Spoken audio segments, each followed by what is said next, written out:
Chapter 11, Brown Bag in It. The next day, George and Harold each brought their own sandwiches to Mr. Crump's office for lunch. "I'll trade you half of my peanut butter and gummy worm sandwich," said George, "for half of your tuna salad with chocolate chips and miniature marshmallow sandwich." "Sure," said Harold. "You want some barbecue sauce on that?" "You kids are disgusting!" Mr. Crump shouted while eating a banana. Soon, George and Harold were munching on potato chips with whipped cream and chocolate sprinkles. Mr. Crump was turning green. "What's for dessert?" asked Harold. "Hard-boiled eggs dipped in hot fudge and Skittles," said George. "Ah!" screamed Mr. Crump. "I can't stand it anymore!" He got up and stumbled out the door for some fresh air.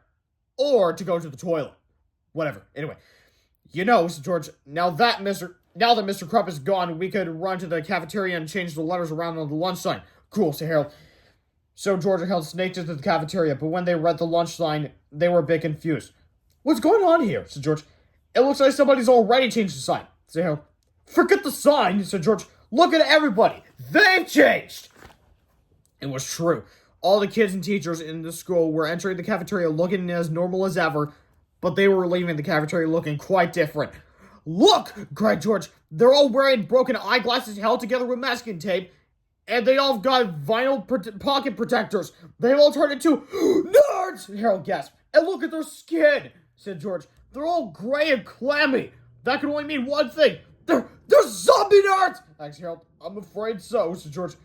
"Let's just hope they're friendly," said Harold. "Who ever heard of a friendly zombie nerd?" asked George. "I'm afraid," Harold whined. "There's no time to be afraid," said George.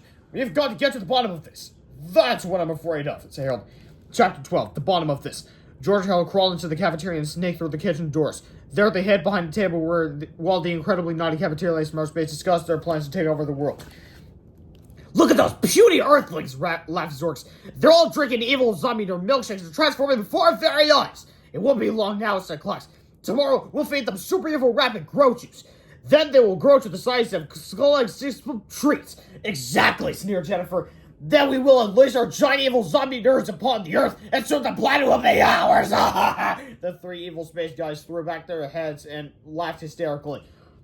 "We got to tell Mr. Crump about this," Harold whispered. "Right," whispered George. "But first, we got to get rid of that super evil rapid grow juice." George carefully reached up and swiped the carton of juice. "What should we do with it?" asked Harold. "Let's pour it out the window," said George. "That way it won't do any damage."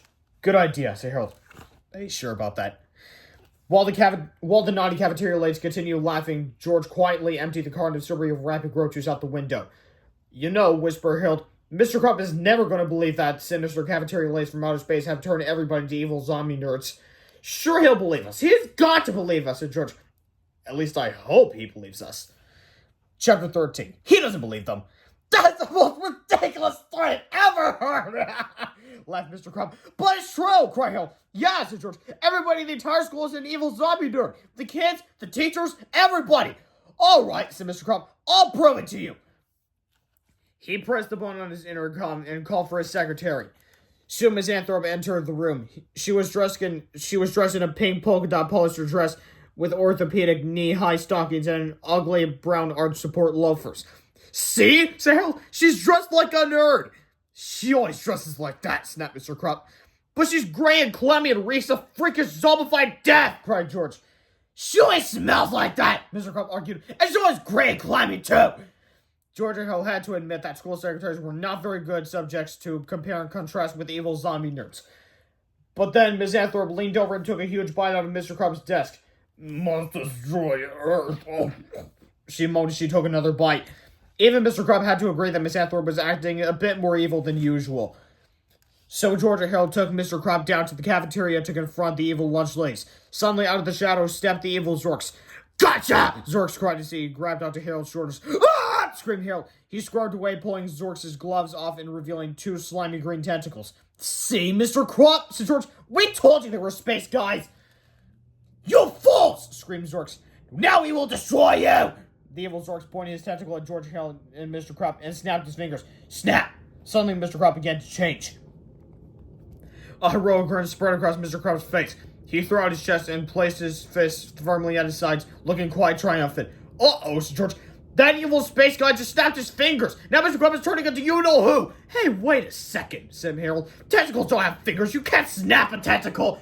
"There's no time to argue the physical improbabilities of this story," said George. "We have got to stop Mr. Crump from changing the counter Underpants before it's too late."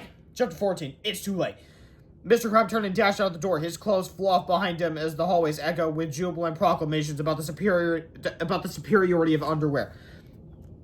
George Hale dashed after him, but the door was quickly blocked by Zork's, Clax, and Jennifer. You want to get out of this kitchen? The evil Jennifer mocked. You gotta go through us! George grabbed a rolling pin. Hale grabbed a cast iron frying pan. I sure hope we don't have to resort to incredibly graphic violence, said Harold. Me too, said George. Chapter 15, The Incredibly Graphic Violence Chapter Part 1 in Flipperama. Warning, the following chapter contains terribly inappropriate scenes that certainly do not belong in a children's book. If you are offended by such senselessness, please put this book down immediately, raise your arms over your head, and run screaming to your nearest shoe store. When you get there, ask them to make you a cheeseburger. Note, this probably won't help you a bit, but we think it will be funny. Lately, there have been many groundbreaking advances in the field of animation. There's claymation, dynamation, Japanese anime, and even computer animation. But if you ask us, nothing beats the economy-sized thrills of cheesy animation technology, also known as Flipperama. George pins a predator. Psh, psh, psh, psh, psh. Hero blocks a bad guy. Psh, psh, psh, psh. George helped save the day.